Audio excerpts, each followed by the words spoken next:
ಮಂಗಳೂರಿನಲ್ಲೇ ಹೆಚ್ಚಾಯಿತು ಸಮುದ್ರದಲೆಗಳ ಆರ್ಭಟ. ಮೊದಲ ಮಳೆಗೆ ತೇಲಿ ಹೋಯಿತು ಜಟ್ಟಿ ಕಾಮಗಾರಿ ಕಲ್ಲುಗಳು. 196.51 ಕೋಟಿ ರೂಪಾಯಿ ವೆಚ್ಚದ ಮೀನುಗಾರಿಕಾ ಜಟ್ಟಿ ಯೋಜನೆ, ಕಳಪೆ ಕಾಮಗಾರಿಯಿಂದ ಸಮುದ್ರದ ಪಾಲಾದ ಬಹುಕೋಟಿ ಯೋಜನೆ. ಕುಲಾಯಿ ಹೊಸಬೆಟ್ಟು ಸಮುದ್ರ ತೀರದಲ್ಲಿ ಕಾಮಗಾರಿ ನಡೀತಾ ಇತ್ತು. ಜಟ್ಟಿ ಕಾಮಗಾರಿಗಾಗಿ ಸಮುದ್ರಕ್ಕೆ ಅಡ್ಡಲಾಗಿ ಬ್ರೇಕ್ ವಾಟರ್ ನಿರ್ಮಾಣ ಮಾಡಲಾಗಿತ್ತು. ಅವೈಜ್ಞಾನಿಕ ರೀತಿಯಲ್ಲಿ ಕಳಪೆ ಗುಣಮಟ್ಟದ ಬ್ರೇಕ್ ವಾಟರ್ ನಿರ್ಮಾಣವನ್ನು ಮಾಡಲಾಗ್ತಾ ಇತ್ತು. ಅಲೆಗಳ ಅಬ್ಬರಕ್ಕೆ ಕೊಚ್ಚಿ ಹೋಗಿದೆ ಬ್ರೇಕ್ ವಾಟರ್ಗೆ ಅಳವಡಿಸಿದ್ದಂಥ ಕಲ್ಲುಗಳು.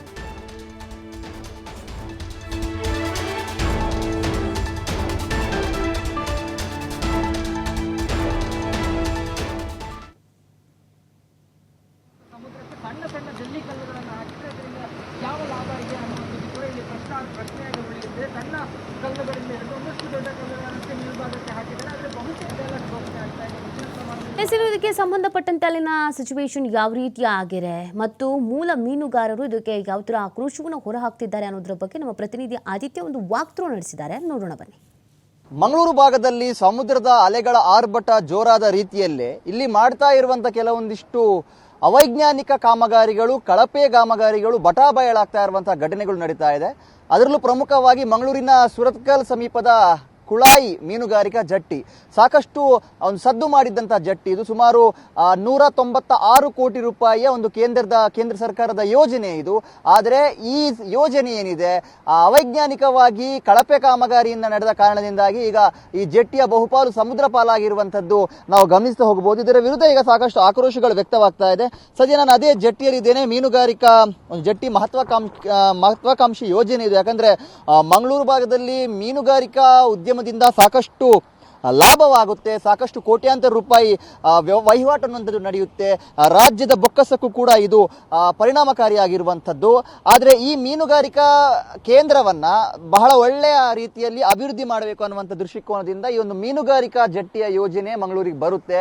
ಇದು ಇಲ್ಲಿಗೆ ಬಂದಂಥ ಸಂದರ್ಭ ಈ ಮಂಗಳೂರಿನ ಕುಳಾಯಿ ಸಮೀಪದ ಹೊಸಬೆಟ್ಟು ಅನ್ನುವಂಥ ಜಾಗದಲ್ಲಿ ಇದನ್ನ ಮಾಡೋದಕ್ಕೆ ಮುಂದಾದ ಸಂದರ್ಭದಲ್ಲೇ ಇಲ್ಲಿನ ಸ್ಥಳೀಯರು ಇದಕ್ಕೆ ವಿರೋಧವನ್ನ ವ್ಯಕ್ತಪಡಿಸ್ತಾರೆ. ಯಾಕಂದ್ರೆ ಅದಕ್ಕೆ ಸಂಬಂಧಪಟ್ಟ ಹಾಗೆ ಪುಣೆಯ ಒಂದು ಅಧ್ಯಯನ ಕೇಂದ್ರ ಬಂದು ಇಲ್ಲಿ ಸಂಶೋಧನೆಗಳನ್ನೆಲ್ಲ ಮಾಡಬೇಕು, ಇಲ್ಲಿ ಈ ಪ್ರದೇಶ ಸೂಕ್ತನ ಜೆಟ್ ನಿರ್ಮಾಣ ಮಾಡೋದಕ್ಕೆ, ಇಲ್ಲಿ ಅಲೆಗಳ ರಭಸ ಯಾವ ತರ ಇದೆ, ಸಮುದ್ರ ಎಷ್ಟರ ಮಟ್ಟಿಗೆ ಪ್ರಕ್ಷುಬ್ಧಗೊಳ್ಳುತ್ತೆ, ಇದ್ಯಾವುದೇ ಅಧ್ಯಯನವನ್ನ ಸರಿಯಾದ ರೀತಿಯಲ್ಲಿ ಮಾಡಿಲ್ಲ. ಆ ಕಾರಣಕ್ಕೋಸ್ಕರ ಇಲ್ಲಿ ಮಾಡಬಾರ್ದು ಅನ್ನುವಂಥದ್ದು ಇಲ್ಲಿ ಮೊಗವೀರ ಮಹಾಸಭಾ ಏನಿದೆ ಇಲ್ಲಿನ ಒಂದು ಸಂಘಟನೆ ಅವರ ಒಂದು ಆಕ್ರೋಶ ಆಗಿತ್ತು. ಅವರು ವಿರೋಧವನ್ನ ಕೂಡ ವ್ಯಕ್ತಪಡಿಸಿದ್ರು.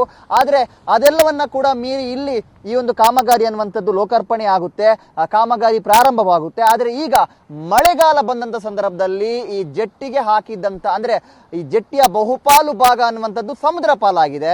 ಯಾಕಂದ್ರೆ ವೈಜ್ಞಾನಿಕವಾಗಿ ಇಲ್ಲಿ ಬ್ರೇಕ್ ವಾಟರ್ ಅನ್ನ ನಿರ್ಮಾಣ ಮಾಡಲಾಗಿಲ್ಲ ಮತ್ತು ತಳಭಾಗದ ಕಲ್ಲುಗಳನ್ನು, ಸಣ್ಣ ಸಣ್ಣ ಕಲ್ಲುಗಳನ್ನೇ ಉಪಯೋಗ ಮಾಡಿಕೊಂಡು ಈ ಜಟ್ಟಿಯ ಒಂದು ನಿರ್ಮಾಣಕ್ಕೆ ಮುಂದಾಗಿದ್ದಾರೆ, ಬ್ರೇಕ್ ವಾಟರ್ ಅನ್ನ ನಿರ್ಮಾಣ ಮಾಡೋದಕ್ಕೆ ಮುಂದಾಗಿದ್ದಾರೆ.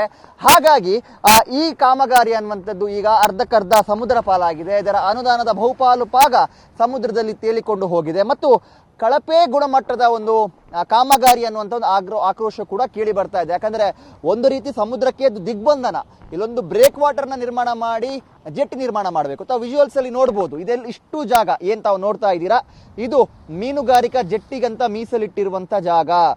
ನಮ್ಮ ಕಣ್ಣಿನ ದೃಷ್ಟಿ ತನಕ ಹೋಗುತ್ತೋ ಅಲ್ಲಿ ಏನು ಕಲ್ಲುಗಳನ್ನು ಹಾಕಲಾಗಿದೆಯೋ ಅಲ್ಲೊಂಥರ ತಡೆಗೋಡೆಯ ರೀತಿ ಏನು ಮಾಡಿದ್ದಾರೆ, ಅದೆಲ್ಲವೂ ಕೂಡ ಎಲ್ಲ ಭಾಗವೂ ಕೂಡ ಇಲ್ಲೊಂದು ಮೀನುಗಾರಿಕಾ ಜೆಟ್ಟಿ ಆಗಬೇಕು ಅಂತ ಸಮುದ್ರಕ್ಕೆ ಅಡ್ಡಲಾಗಿ ಮಾಡಿದಂಥ ಒಂದು ಯೋಜನೆ. ಆದರೆ ಈಗ ಈ ಜೆಟ್ಟಿಯ ಬಹುಪಾಲು ಕಲ್ಲುಗಳು ಸಮುದ್ರ ಪಾಲಾಗಿದೆ. ಇನ್ನೂ ಸಮುದ್ರ ಪ್ರಕ್ಷುಬ್ಧಗೊಂಡ್ರೆ ಇಲ್ಲಿ ಹಾಕಿರುವಂತಹ ಕಲ್ಲುಗಳು ಪ್ರಮುಖವಾಗಿ ಇಲ್ಲಿ ಪಾಡ್ ಕಲ್ಲುಗಳನ್ನು ತಾವು ಗಮನಿಸ್ತಾ ಹೋಗ್ಬೋದು. ಮುಂಬೈ ಭಾಗದಲ್ಲೆಲ್ಲ ಹಾಕಿದ್ದಾರೆ ಕಡಲ್ ಕೊರೆತವನ್ನ ತಡೆಯುವಂತ ನಿಟ್ಟಿನಲ್ಲಿ. ಆದರೆ ಈ ಟೆಟ್ರಾಪಾಡ್ ಕಲ್ಲುಗಳನ್ನ ಇಲ್ಲಿ ಹಾಸಿದ್ರು ಕೂಡ ಅದನ್ನ ಲಾಕ್ ಮಾಡುವಂತ ಒಂದು ಸಿಸ್ಟಮ್ ಇರುತ್ತೆ ವೈಜ್ಞಾನಿಕವಾಗಿ, ಅದನ್ನ ಕೂಡ ಅನುಸರಿಸಿಲ್ಲ, ಬೇಕಾಬಿಟ್ಟಿ ಹಾಸಿ ಹೋಗಿದ್ದಾರೆ. ಚಿಕ್ಕ ಚಿಕ್ಕ ಕಲ್ಲುಗಳನ್ನ ಕೂಡ ಹಾಸಿದ್ದಾರೆ, ತಾವು ದೃಶ್ಯದಲ್ಲಿ ಗಮನಿಸ್ತಾ ಹೋಗ್ಬೋದು. ಹಾಗಾಗಿ ಇಲ್ಲಿ ನೀರು ನುಗ್ಗಿ ಅಂದ್ರೆ ಒಂಥರ ಕಡಲ ಕೊರೆತದ ರೀತಿಯ ಪರಿಸ್ಥಿತಿ ನಿರ್ಮಾಣವಾಗಿ ಈಗ ಸಂಪೂರ್ಣ ಜೆಟ್ಟಿಯೇ ಬಹುಪಾಲು ಜೆಟ್ಟಿ ಸಮುದ್ರ ಪಾಲಾಗುವಂತ ಒಂದು ಭೀತಿಯನ್ನು ಎದುರಿಸ್ತಾ ಇದೆ. ಕೇಂದ್ರ ಸರ್ಕಾರದ ಸುಮಾರು 196 ಕೋಟಿ ರೂಪಾಯಿ ವೆಚ್ಚದ ಒಂದು ಯೋಜನೆ ಇದು. ಮಹತ್ವಾಕಾಂಕ್ಷಿ ಯೋಜನೆ, ಸಾಕಷ್ಟು ಜನರಿಗೆ ಒಂದು ಬದುಕನ್ನ ನೀಡುವಂಥ ಯೋಜನೆ. ನಿರ್ಲಕ್ಷ್ಯವನ್ನ, ದುಡುಕುತನವನ್ನ, ಒಂಥರ ಹಗರಣವನ್ನ ಮಾಡಿದ ಕಾರಣದಿಂದಾಗಿ ಈ ಯೋಜನೆ ಈಗ ಒಂದು ರೀತಿ ವಿಫಲತೆಯನ್ನ ಕಾಣ್ತಾ ಇದೆ. ಈ ವಿರುದ್ಧ ಈಗ ಸಾಕಷ್ಟು ಆಕ್ರೋಶಗಳು ಕೂಡ ಹೊರಹೊಮ್ಮತಾ ಇದೆ. ಕ್ಯಾಮರಾ ಪರ್ಸನ್ ವೀರೇಶ್ ಕಡ್ಲಿಕೊಪ್ಪ ಜೊತೆ ಆದಿತ್ಯ ಟಿವಿ 5 ಮಂಗಳೂರು.